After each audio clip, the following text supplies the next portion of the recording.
Qauluhu wa in faqada tartib, ini faqada apa faqida bacanya, yufidu fi man fatahu dhuhru wal asru bi udrin wal maghrib wal isya'u bi ghairi udrin wujub taqdimil akhiraini alaihima wa huwa mukhalifun lima masya alaihi ramli min istihbabi taqdimil awal fal awal mutlaqon. Jadi kalimat wa in faqada tartib ini lanjutan dari tadi ya. Seorang yang memiliki tanggungan sholat duhur dan asar dan memiliki tanggungan sholat duhur dan asar, keduanya ini udzur ya, kemudian maghrib dan isya tanpa udzur, maka menurut penjelasan di Fathul Mu'in harus mendahulukan maghrib dan isya ya. Tapi hal ini berbeda dengan pendapat Ar-Ramli. Ar-Ramli tetap mensunahkan mendahulukan sholat yang lebih dahulu qadha, yaitu dalam contoh tadi duhur dan asar. Qauluhu li'annahu sunnah wal badar wajib.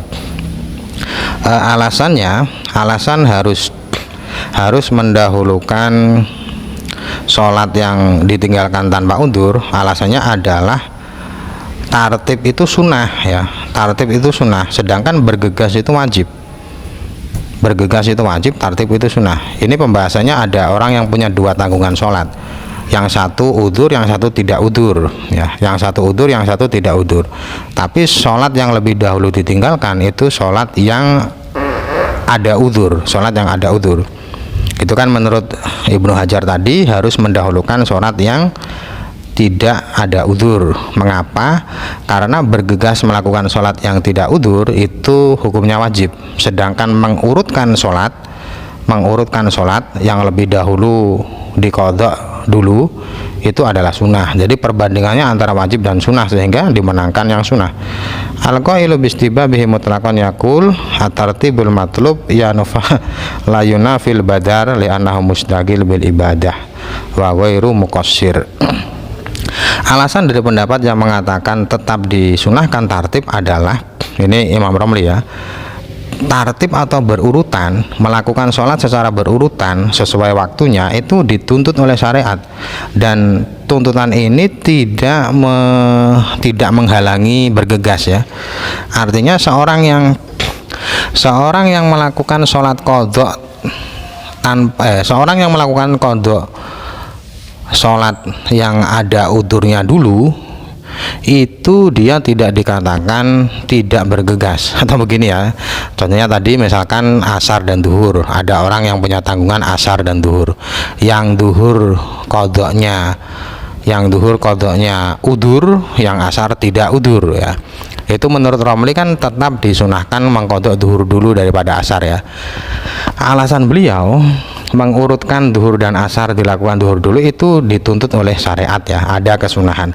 Kesunahan ini tidak menafikan, tidak menghilangkan bergegas melakukan sholat asar.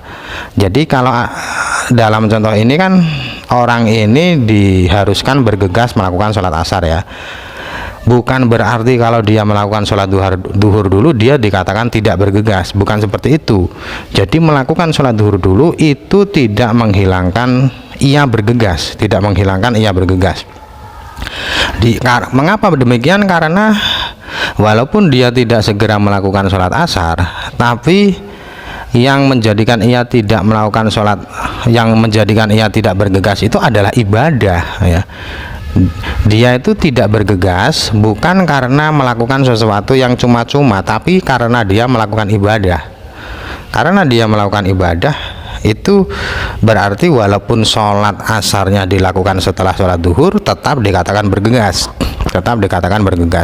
Dan yang seperti ini tidak dianggap ceroboh ya. Kama ana taqdima ratibatil maqdiyatil qabliyah 'alaiha la yunafil badara. Badar apa bidar ya bacanya, la yunafil bidar al wajib. Hal ini seperti mendahulukan sunnah rotibah qabliyah ya. Jadi ada orang yang punya tanggungan sholat sunnah ya, rotibah sholat sunnah qobliyah ya. Sholat sunnah qobliyah itu dilakukan dahulu daripada melakukan sholat qadha. Ini juga sama. Qauluhu tambihun man mata ila akhirih. Dzakara syarihu hadzal mabhats fi babis shaumi bi absad mimma huna wa yahsunu an nadhkurahu huna ta'jilan lil faidah. Nah, ini sekarang membahas orang-orang yang meninggal dunia dan punya tanggungan ibadah ya. Itu gimana itu? Gimana? Apakah harus diqadha oleh keluarga atau gimana, ataukah boleh gimana ya? Ya, jadi dalam pembahasan ini, di bab awal-awal ini hanya membahas sekilas saja. Nanti dalam bab puasa akan dijelaskan lebih panjang lagi. Dan di sini kitab I'anah ya, penulis kitab I'anah Syekh Abu Bakar Sato menjelaskan penjelasan Fathul Mu'in di bab puasa ya, karena agar bergegas supaya agar mendahulukan kefahaman. Ta'jilul faidah itu gimana terjemahnya? Agar bergegas gimana ya? Pokoknya pembahasan ini tuh adanya di bab puasa supaya diketahui sekarang ya, tidak terlalu lama menunggu bab puasa, maka ya disebutkan sekarang. Wa nasu ibarati huna faidah man mata wa alaihi sholatun falaqadu awal fidyah. Seorang yang meninggal dunia dan ia memiliki tanggungan sholat, maka tanggungan itu tidak bisa diqadha oleh keluarga dan tidak bisa pula ditebus menggunakan harta. Wa fi qaulin kajam'in mujtahidin annaha tuqda anhu li khabaril Bukhari wa ghairi. Menurut satu pendapat, seperti pendapat golongan ulama yang mencapai derajat ijtihad, mengatakan sholat itu boleh diqadha karena ada hadis ya, ada hadis Bukhari dan yang lain.